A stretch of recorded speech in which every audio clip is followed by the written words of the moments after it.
এয়া আজি ডাঙৰ বাঁহগাজ এটা ল'লোঁ। গুণাসুতি ফালৰে হয় আমাৰ মিচিং মানুহৰ বেপাৰী। তেওঁ প্ৰায় গাঁৱৰ পৰা শাক পাচলি লৈ আহে আৰু বন শাক লৈ আহে। তেওঁৰ পৰা প্ৰায়ে মই লওঁ, যিহেতু গাঁৱৰ বস্তু সাৰ নিদিয়া, সেইকাৰণে হেঁপাহতে লৈ থৈ দিওঁ। তেওঁ প্ৰায়ে আহে আৰু সুধি থৈ যায়, ল'বনে নাই বুলি সুধি থৈ যায়, মই লৈয়ে দিওঁ আৰু। এয়া এতিয়া ধুনীয়াকৈ বাঁহগাজটো বাকলি গুচাই কাটিব লৈছোঁ। মিহি মিহিকৈ কাটি লৈ পিনে কাটি শেষ হোৱাৰ পিছত ধুনীয়াকৈ কচি কচি ধুম। ধোৱাৰ পিছত কেইটামান ড্ৰাই কৰিম। ড্ৰাই কৰাৰ পিছত ধুনীয়াকৈ আচাৰ কৰিম। আচাৰত দিম আৰু কিবা কিবি তেল, নিমখ, মছলা অন্যান্য আৰু কেইটামান দিব লাগিব আৰু তেনেকৈ কি দিব লাগে দিম আৰু। তাৰে কেইটামান আকৌ ধুনীয়াকৈ ধুই কচি কচি ধুই বৈয়ামত ভৰাই থ'ম। কেইদিনমানলৈকে ধুনীয়াকৈ টেঙিমূৰীয়া হৈ থাকিব। বাঁহগাজৰ আগটো ইমান মৰম লগা নহয়, কোমলীয়া আলসুৱা। এইটোতো খাব নোৱাৰিম বাৰু। খালে অকণমান এয়া তিতা হয়, বেছি তিতা হয়। বৰকৈও তিতা নহয় আৰু অকণমান তিতিকি টাইপ হয়। মোৰ ভয় লাগে মানে আগটো খাবলৈ, ক'ৰবাত পেটৰ প্ৰব্লেম কৰিব নেকি।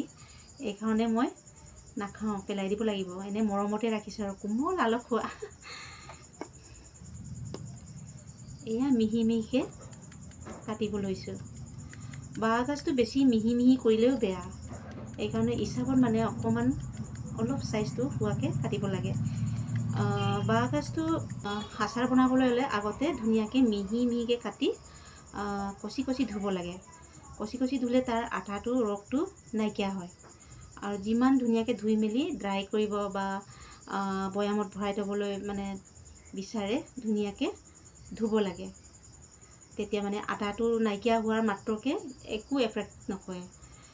ইয়াৰ আঠাটো কিছুমান প্ৰব্লেম দেখায় ন, কিছুমানৰ কাৰণে প্ৰব্লেম হয় না।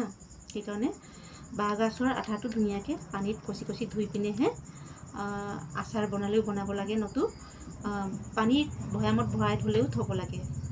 আৰু বৈয়ামত ভৰাই থ'লেও বহুত দিন দীঘলকৈ থ'লে বহুত চোকা টেঙা হয়, তাৰ বেখুৰটো মানে আৰু বেয়া।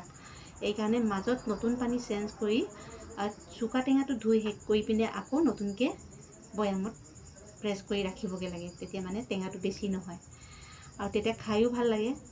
আৰু বাঁহৰ এয়া খৰিচা, যিটো বাঁহগাজৰ যিটো পানী দি ৰখা, সেইটো ইমানেই ভাল লাগে। মাছৰ চব্জিটো অকণমান টেঙি টেঙি হৈ খাই ভাল লাগে।